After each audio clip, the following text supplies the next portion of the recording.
नमस्कार दोस्तों, ये है एनालाइज नाउ और आज हम बात करेंगे बिहार विधानसभा चुनाव की। दरअसल चुनाव से पहले बिहार में एसआईआर का ऐलान हुआ था। एसआईआर यानी स्पेशल इंटेंसिव रिवीजन, इसका मतलब वोटर लिस्ट में सुधार की पूरी कोशिश। और वोटर लिस्ट में इस सुधार की कोशिश का राहुल गांधी ने विरोध किया था। राहुल गांधी ने ये कहा था कि इसके जरिए वोटों की चोरी होगी और चुनाव आयोग पर्दे के पीछे से बीजेपी को फायदा पहुंचाएगा। राहुल गांधी ने इसको लेकर बिहार में वोटर अधिकार यात्रा निकाली थी। राहुल गांधी ने अपनी वोटर अधिकार यात्रा के दौरान कहा था कि वोट चोरी बहुत तेजी से हो रहा है और छोटे छोटे बच्चे तक कह रहे हैं कि वोट चोर गद्दी चोर, यानी सीधे सीधे नरेंद्र मोदी पर वोट चोरी के आरोप लगाए जा रहे थे।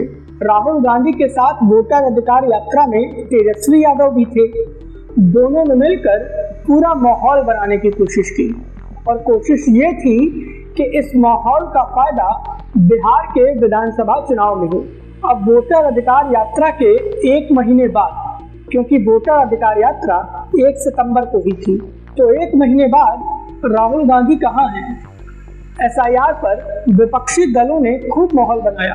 चुनाव आयोग के खिलाफ सुप्रीम कोर्ट गए। चुनाव आयोग ने सुप्रीम कोर्ट के कुछ आदेश माने, लेकिन एसआईआर की प्रक्रिया को नहीं रोका। नतीजा ये, चुनाव आयोग ने अगस्त में वोटर लिस्ट का ड्राफ्ट रिलीज किया था और 30 सितंबर को एसआईआर के बाद फाइनल वोटर लिस्ट भी जारी कर दी है। बिहार में एसआईआर से पहले वोटर्स की कुल संख्या 7 करोड़ 89 लाख थी। जब एसआईआर हो गया और पहला ड्राफ्ट आया तो वोटर्स की संख्या 7 करोड़ 24 लाख हो गई और अब जब फाइनल लिस्ट आई है तो वोटर्स की कुल संख्या 7 करोड़ 42 लाख है। मतलब ये कि एसआईआर के बाद बिहार की वोटर लिस्ट से 47 लाख वोट कट गए हैं। अब सवाल ये है कि जब एसआईआर शुरू हुआ था तो इसका सबसे ज्यादा विरोध राहुल गांधी ने किया था। राहुल गांधी ने यात्रा निकाली थी। तो सवाल ये है कि जब वोटर लिस्ट जारी हो गई है, 47 लाख नाम कट गए हैं, तो राहुल गांधी कहाँ हैं? राहुल गांधी बिहार छोड़िए, देश की राजनीति में कहीं नहीं है। और जब बहुत ज्यादा पूछताछ की गई तो पता चला कि राहुल गांधी साउथ अमेरिका के 4 देशों की यात्रा पर हैं। इन 4 देशों में ब्राजील, पेरू, कोलंबिया और चिली हैं।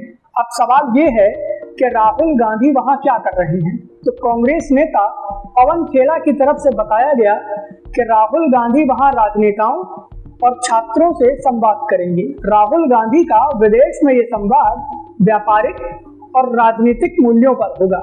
वो लोकतंत्र पर भाषण देंगे और यहीं से सवाल उठता है कि चुनाव चल रहा है बिहार का और राहुल गांधी हैं साउथ अमेरिका में।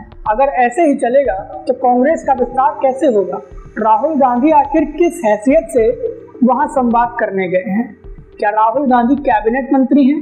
क्या राहुल गांधी प्रधानमंत्री हैं? तो आखिर क्यों गए? अब सवाल ये है कि राहुल गांधी बिहार में क्यों नहीं हैं? बिहार में उन्होंने वोटर अधिकार यात्रा निकाली थी, फाइनल वोटर लिस्ट आ गई है, 47 लाख नाम कट गए हैं, तो राहुल गांधी उनके अधिकार की बात कब करेंगे? या फिर वो ये जान गए हैं कि वोट चोरी को लेकर जो मुद्दा उठाया था वो बैकफायर कर गया। तेजस्वी यादव बिजली, पानी, सड़क, शिक्षा, रोजगार, इन सारे मुद्दों पर चुनाव लड़ रहे थे। जनता के बीच नीतीश कुमार के खिलाफ माहौल बना रहे थे। लेकिन एसआईआर आया तो राहुल गांधी ने इसे राष्ट्रीय विमर्श बना दिया। राहुल गांधी ने सोचा था कि उन्हें इसका राजनीतिक तौर पर पूरे देश में फायदा मिलेगा। अब पूरे देश में फायदा मिलेगा या नहीं, इसका कोई अंदाजा नहीं है, लेकिन इसकी वजह से तेजस्वी यादव को घाटा जरूर हुआ है। राहुल गांधी अपनी हरकतों से खुद को एक नॉन सीरियस पॉलिटिशियन पेश कर रहे हैं। अब देखना यह होगा कि बिहार चुनाव में उन्होंने जो नैरेटिव खड़ा किया था, क्या उसका उन्हें फायदा मिलेगा या नुकसान होगा? और नुकसान होगा तो उनका नहीं, तेजस्वी यादव का होगा, क्योंकि मुख्यमंत्री तेजस्वी यादव को बनना है। इस मुद्दे पर आपकी क्या राय है? प्लीज हमें हमारे कमेंट बॉक्स में जरूर बताएं। वीडियो पसंद आया हो तो प्लीज इसे लाइक करें और हमें सपोर्ट करने के लिए हमारे वीडियो को ज्यादा से ज्यादा शेयर करें।